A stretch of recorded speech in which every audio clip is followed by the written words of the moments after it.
Welcome to the Osteoarthritis Action Alliance Lunch and Learn for March 2016. My name is Kirsten Ambrose, and I appreciate all of you taking the time to join the webinar today. I'm pleased to introduce our presenter, Dr. Robert McLean.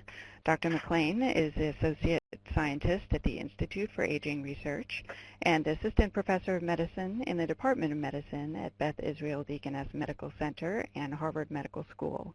His primary research interests include sarcopenia, or age-related muscle impairment, and its influence on function in older adults. His interests extend to risk factors for bone loss, falls, and related fractures as well. Currently, he is investigating the role of inflammatory factors in bone health, as well as methods to establish diagnostic criteria for sarcopenia. Dr. McLean teaches clinical epidemiology at Harvard Medical School and is active in career development for early-stage investigators through his work with the Association of Rheumatology Health Professionals Research Subcommittee. Today, he will speak about muscle matters. Can we tell when weakness is the root of disability? Welcome, Dr. McLean. Thanks very much, Kirsten, and thanks for the invite to come and talk to everybody about muscle and its relation to disability. As Kirsten said, I am an epidemiologist here in Boston at the Institute for Aging Research. So I come at muscle from the aging angle, but I do dabble somewhat in the rheumatology world. And I think this is absolutely relevant to rheumatology health professionals, and I hope to point that out in here today as well. I guess without further ado, we'll start the presentation. And I just want to start with just a quick, brief overview of what I wanted to discuss today. I'm going to talk about sarcopenia, which you may or may have not have heard of before. I'm going to give you a brief history, kind of at the dawn of the recognition of sarcopenia, early definitions of the condition, and then working things like muscle mass versus muscle strength into a clinical definition of sarcopenia.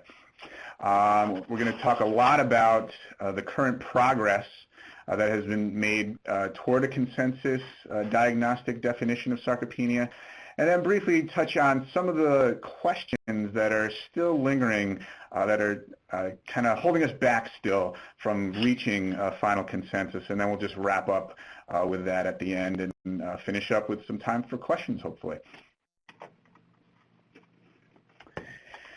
So here on this slide, just a very nice little cartoon that I threw together to show kind of the trajectory of muscle mass and strength that happens over the course of our lives. And as you can see from birth, we spend the first part of our life, probably up until our 30s and 40s, actually building muscle mass and strength.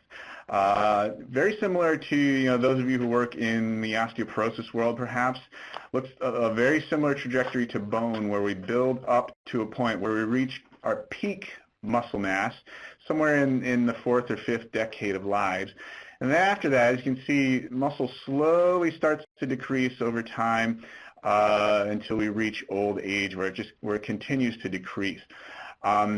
This line just kind of depicts an average decrease in muscle mass over time, but there's actually a very high variability over the course of the latter part of this tail, where some people lose muscle a lot slower while others lose muscle a lot faster.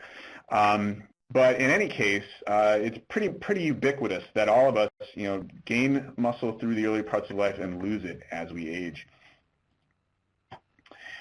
And I thought this was a great example of, kind of an elite person in Arnold Schwarzenegger. Going from, we see him back in his Mr. Universe days in the 70s, where he was just this, the ultimate physical specimen. And we fast forward about 30 years or so into his time where he was the governor of California, where, he doesn't look bad, but he definitely is not Mr. Universe anymore. And I think this is a perfect example of what sarcopenia is, where we can see that loss of muscle mass over time. And it's not something that happens to the average person, or that happens only to just the average person, or maybe to what a person we might consider as a couch potato. But even elite athletes, over time, they lose muscle mass and strength. So it's something that just happens with aging, and that we're slowly trying to discover, why, what are the age-related mechanisms, apart from things just like sedentariness, that contribute to loss of muscle mass. And so this was something that for a long time clinicians, particularly geriatricians, noticed in their patients. They saw their patients becoming kind of shrinking, becoming more frail over time. But there wasn't really, it wasn't a major feature in clinical research up until the late 80s. Where geriatricians were getting together and talking about our patients, they're getting weaker and they're getting frail as they age, and we can just see that they're losing mass, but we're not really paying as much attention to it as we should. We don't know the total etiology of it, and we don't really know the consequences. So how can we really bring this to the forefront of aging research? And so what happened was back in 1989, Dr. Erwin Rosenberg, who's over at Tufts University in Boston still, decided that to bring attention to something, you really need to name it. And so he proposed to take the age-associated loss of muscle mass and name it. And he turned to the Greek term for poverty of the flesh called sarcopenia, very much kind of in parallel with osteopenia or osteoporosis at the time, which was the loss of bone mass. He thought naming this condition, sarcopenia, would help to kind of bring attention to this kind of ubiquitous condition that's affecting everybody's patients. One thing he did point out is that that sarcopenia is distinct from cachexia, which is a loss of muscle mass, muscle wasting that's associated with disease, in examples of cancer or HIV. This was strictly age-related changes in muscle mass and strength. And so this muscle mass loss causes a decrease in strength and aerobic capacity. And it was thought to be a major contributor to functional impairment, falls, fractures, and disability in older adults. But because this wasn't really a recognized condition, we really didn't know the extent of what was happening in terms of outcomes related to sarcopenia at the time. So this is kind of a major milestone in terms of frailty and sarcopenia research for older adults.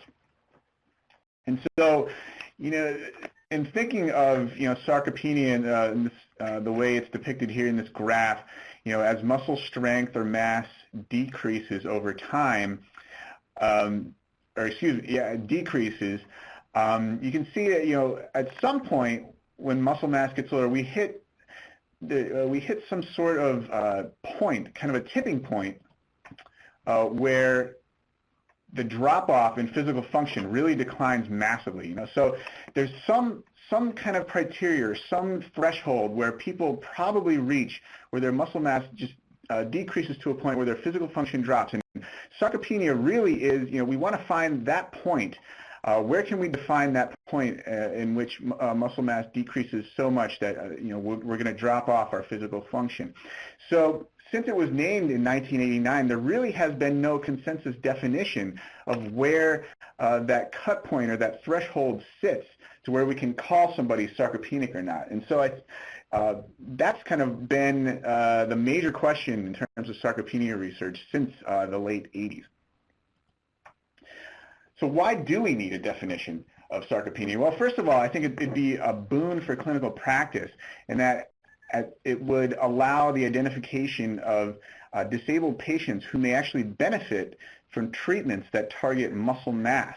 So if we can intervene in their muscle mass to increase their strength, hopefully we can prevent or improve we can prevent physical disability and improve their physical function.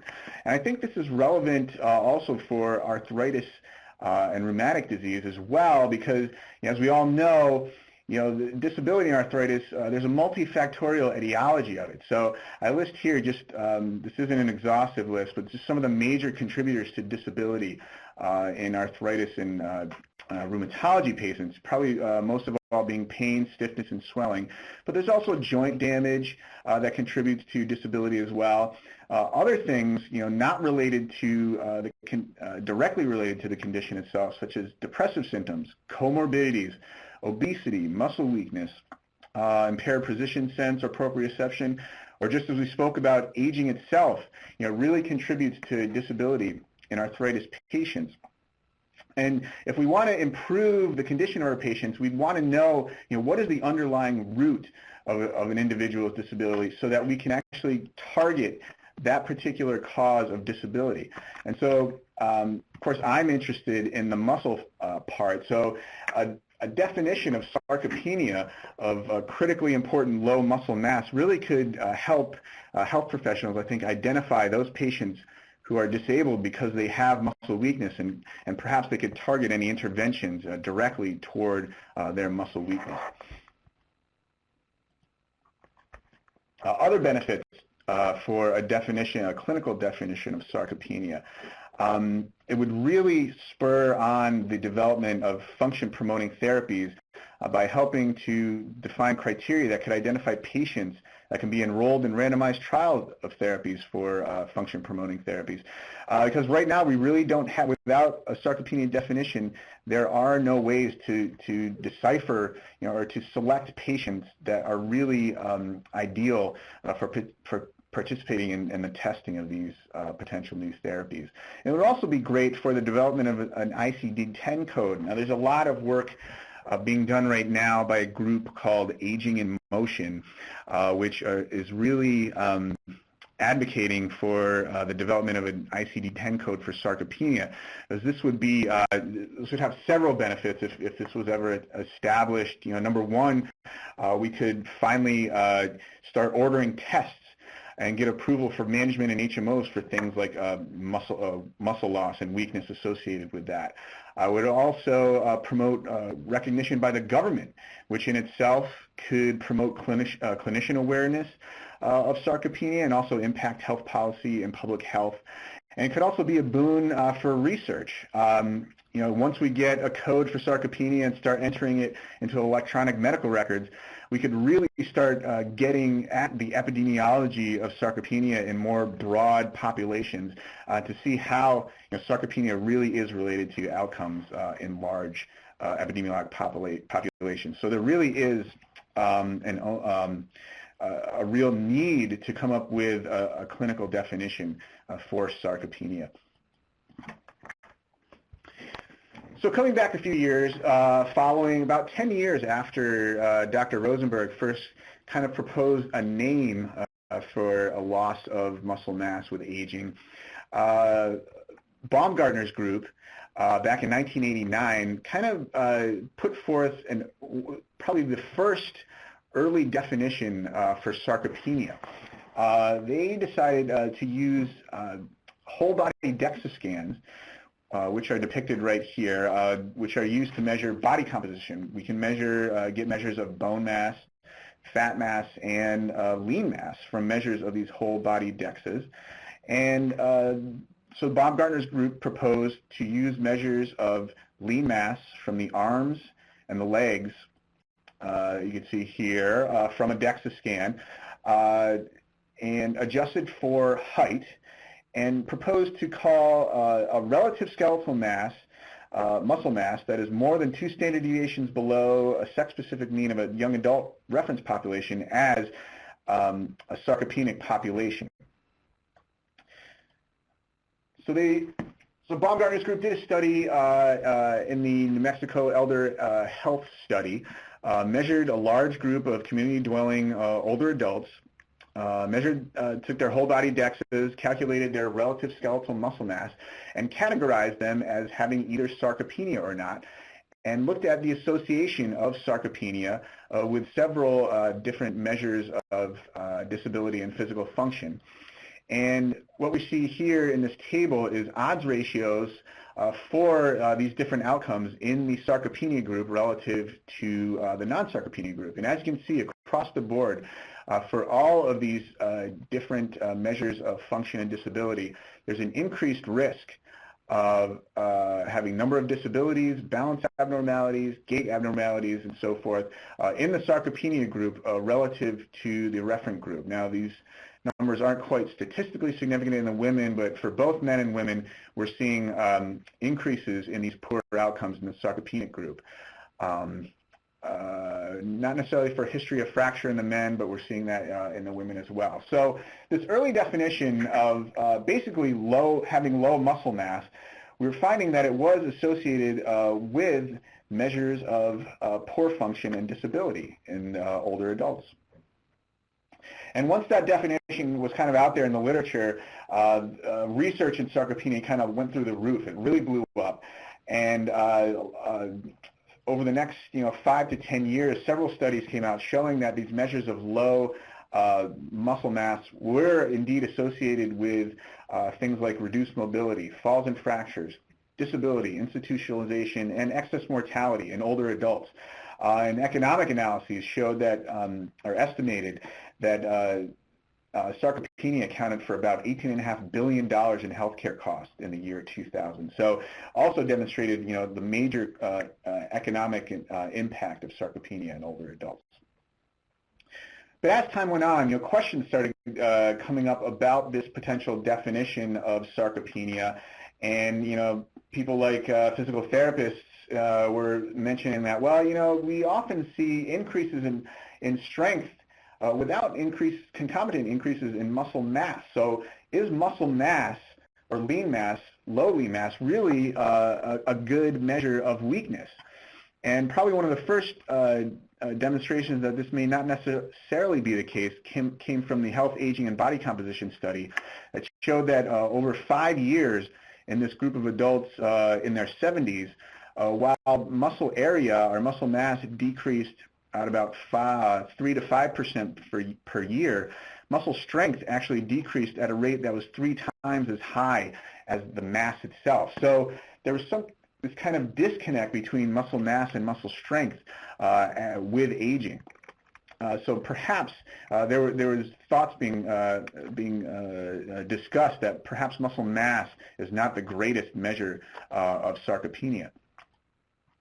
And this was really summarized well by Manini and Clark in their paper in 2011, where they showed all of the contributors to muscle weakness, where we have sarcopenia kind of off by itself here, which is a major contributor, but there are several other factors that go into determining somebody's weakness, both from the nervous system and the muscular system. So sarcopenia probably really isn't capturing everything that we need to know about muscle weakness in itself and its relation with outcomes.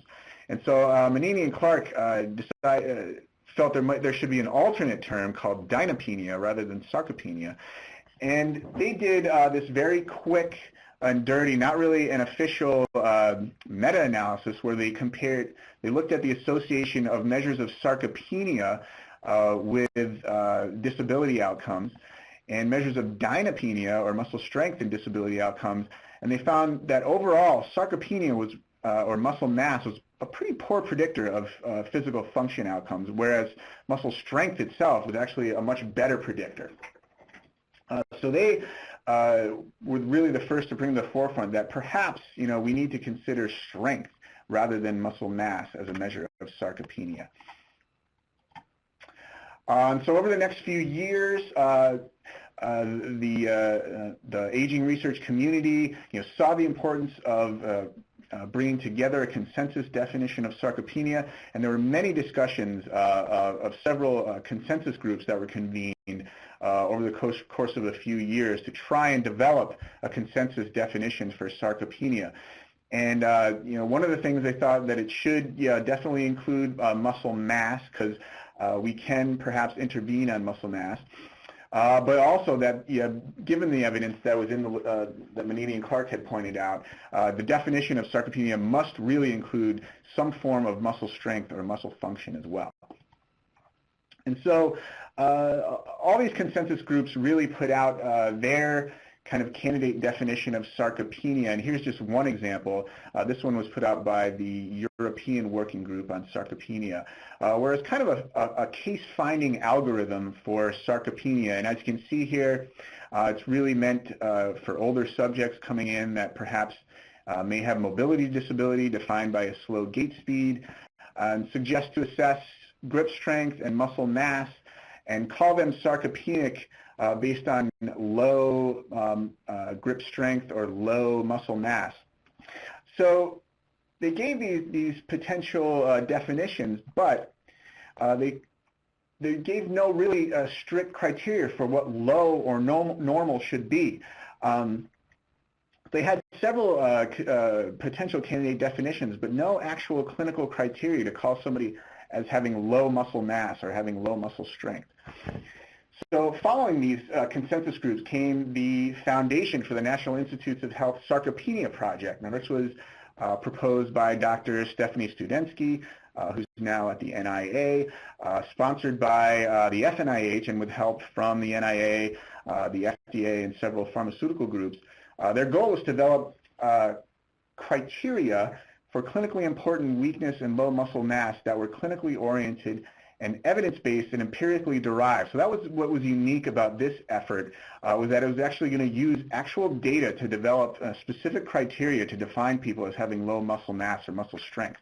And they were going to do that by pooling and analyzing data from 9 large cohort studies and clinical trials involving older adults and performing kind of individual level meta-analyses on this data based on this FNIH conceptual framework, which is listed here, based on a clinical paradigm, kind of from the doctors or the health professionals' point of view, where a patient comes into the office that has poor physical function.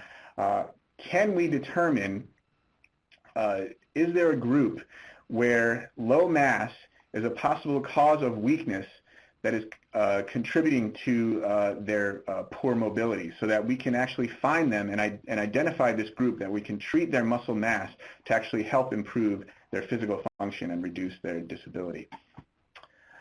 So I don't have time here to go into details on the project itself. I was involved with the project with bringing data from the Framingham Heart Study to meld with the other cohort studies. But here we published our results in this series, 5 papers that were published a couple years ago now in the Journals of Gerontology. Describes all the methods that we used to develop our criteria, which I'm summarizing here on this slide, that we proposed for low grip strength and low appendicular muscle mass. Grip strength based, low strength based on a simple clinical measure of grip strength, and appendicular lean mass adjusted for body mass index based on whole body DEXA scans. And so we put these out there as kind of, potential new absolute criteria that could be used to identify patients that could perhaps benefit from intervening upon their lean mass. However, this, I think, was just the first step on the road towards, this final consensus definition of sarcopenia, because many questions still remain that need to be answered. First off, do these criteria work in other populations apart from kind of the healthy research populations that we looked at? For example, hip fracture patients, COPD patients, OA or RA patients. Will these clinical points work? What are the relevant clinical endpoints that should be looked at in terms of association with these cut points? We looked at slow gait speed as a measure of mobility. Should we look at actual measures of mass and strength, other performance measures, patient-reported outcomes? What are the clinically meaningful changes in mass or strength that actually will promote improvements in function and disability? Should we consider measures of muscle quality, which are actually, the strength per unit of muscle mass? And also, some of the analyses that we did indicated that perhaps we should account for obesity in our definitions of sarcopenia. And this is also directly relevant, I think, to rheumatology patients, as I'll point out in a moment, because as we age, you see kind of depicted in this picture here, when we lose mass, along with that, also goes a concomitant increase in fat mass. And there's some evidence out there that there may be a synergistic effect of low muscle mass and high fat mass on measures of physical function. This is an outcome that's been, or a condition that's been come to be termed, it's called sarcopenic obesity, this combination of low muscle mass and excess fat mass. This is often a feature of both rheumatoid arthritis and arthritis. This was pointed out first off by Ronan Rubinoff back in the year 2000, where a decrease in fat mass could actually feed this cycle, or a decrease of lean mass can actually feed the cycle of increasing fat mass, which feeds again back on lowering lean mass.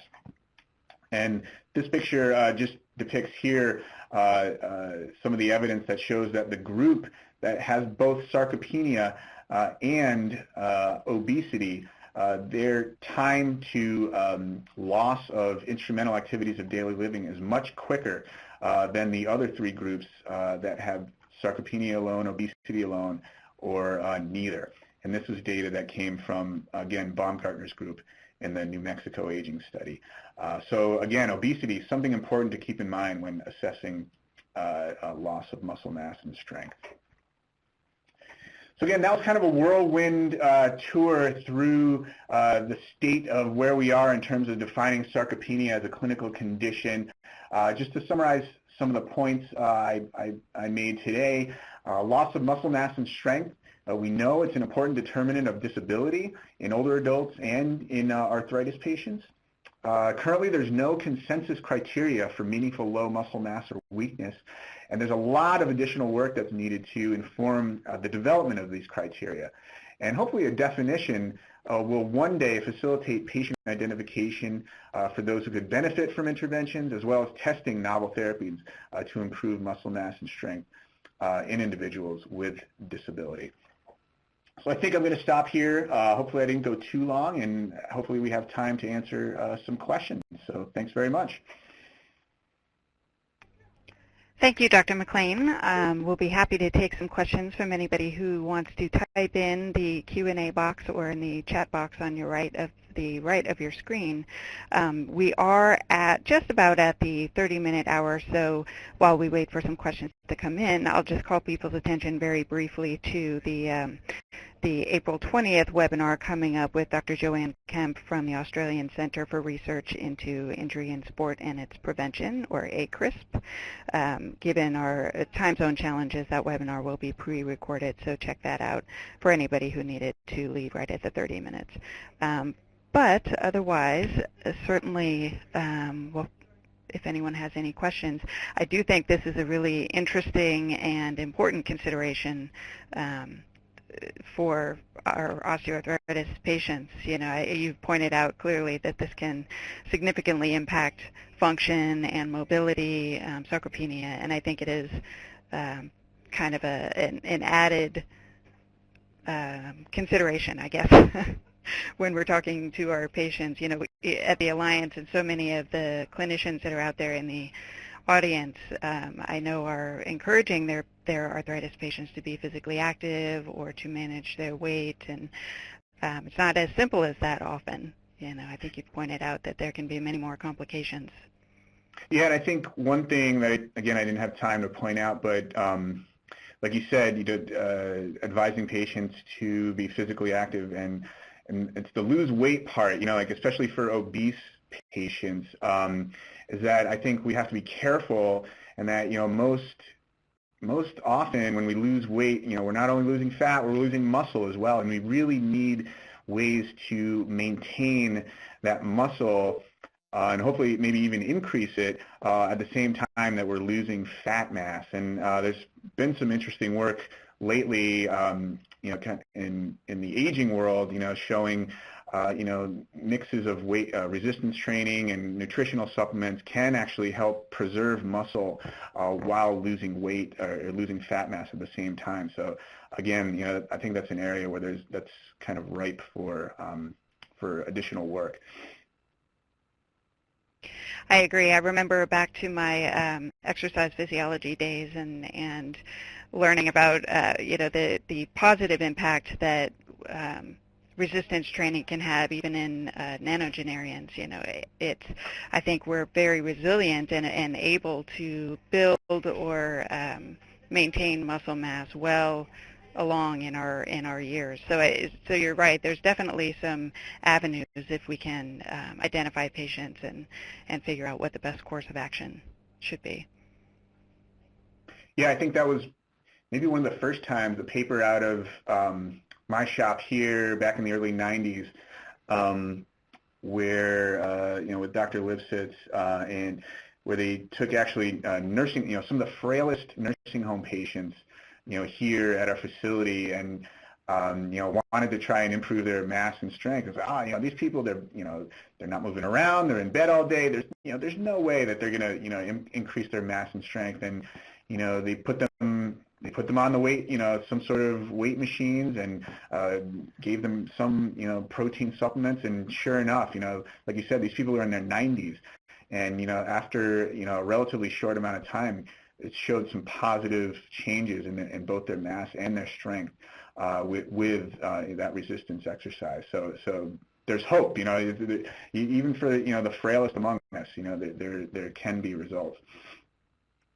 Definitely.